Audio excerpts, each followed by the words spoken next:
Jeff Bezos is currently the world's richest man, with an astounding net worth north of $180 billion. He is the founder of Amazon and Blue Origin. Earning those titles is no small feat, and I believe we can learn a lot from someone like him. Here are some advice for success from Jeff Bezos. You've mentioned that you're trying to fend off day two. Yeah. And you've said that day two is stasis, followed by irrelevance, followed by excruciatingly painful decline, followed by death. That is why it is always day one. Yeah. How's that work? Well, so day one, this is a phrase that we use at Amazon all the time. I've been using it in my first annual shareholder letter from 20 years ago. And we say it's always day one. And it needs to be day one for the reason that you just mentioned. And so the real question for me is, how do you go about maintaining a day one culture?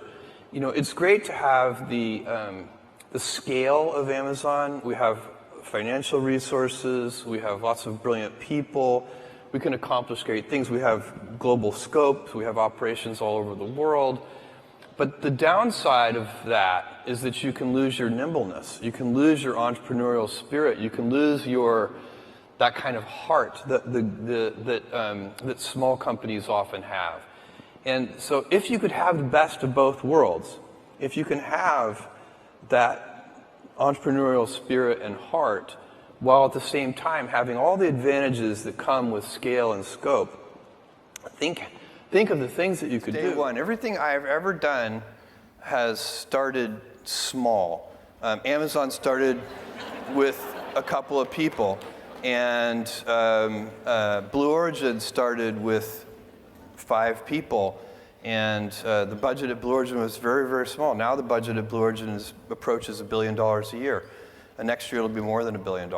In Amazon, it literally was 10 people. Today it's 500,000 people. But it's hard to remember for you guys. But for me, it's like yesterday. I was driving the packages to the post office myself, and hoping one day we could afford a forklift.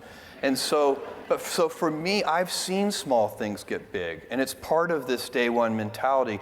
I like treating things as if they're small. You know, Amazon, even though it is a large company, I want it to have the heart and spirit of a small one. So first of all, you don't choose your passions choose you. And all of us are gifted with certain passions, and the people who are lucky are the ones who get to follow those things. And I always advise our young employees, I meet with interns and so on, you can have, and my kids too, you can have a job, or you can have a career, or you can have a calling. And if you can somehow figure out how to have a calling, you have hit the jackpot, because that's the big deal. And most people don't ever get there. You know, you're very lucky if you have a career. A lot of people end up with a job. Pioneer. You cannot invent and pioneer if you cannot accept failure. To invent, you need to experiment. And if you know in advance that it's going to work, it is not an experiment.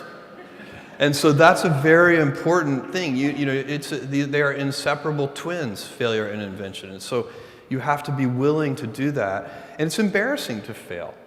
It's always embarrassing to fail. But you have to say, no, that's not how this works. If I said to you, you have a 10% chance with a particular decision, a 10% chance of a 100x return, you should take that bet every time. But you're still going to be wrong 9 out of 10 times, and it's going to feel bad 9 out of 10 times. And with technology, the outcomes, the results can be very long-tailed. The payoff can be very asymmetric, which is why you should do so much experimentation. You know, everybody knows that if you swing for the fences, you hit more home runs, but you also strike out more. But with the baseball, that analogy doesn't go far enough, because with baseball, no matter how well you connect with the ball, you can only get 4 runs. The success is capped at 4 runs. But in business, every once in a while, you step up to the plate and you hit the ball so hard, you get 1,000 runs. And so when you have that kind of asymmetric payoff, and one at bat can get you 1,000 runs, it encourages you to experiment more. It's the right business decision to experiment more. And think about it, as a senior executive, what do you really get paid to do? As a senior executive, you get paid to make a small number of high quality decisions. Your job is not to make thousands of decisions every day. Is that really worth it if the quality of those decisions might be lower because you're tired or grouchy or any number of things?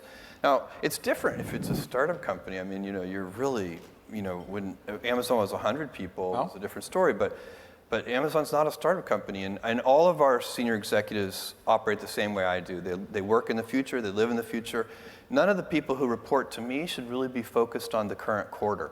I always tell people, sometimes I get, we'll have a good quarterly conference call or something, and Wall Street will like our quarterly results, and people will stop me and say, congratulations on your quarter, and I say, thank you. But what I'm really thinking is, that quarter was baked 3 years ago.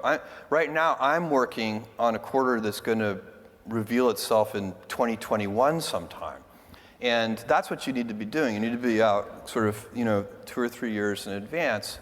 And and then why do I need to make 100 decisions a day? If I make like 3 good decisions a day, that's enough. And they should just be as high quality as I can make them. If you enjoyed the video, please consider giving it a like, commenting below for more video ideas, share the video, and subscribe for more content. Also, consider checking out some of the other videos on the channel. Thank you, and I'll see you in the next one.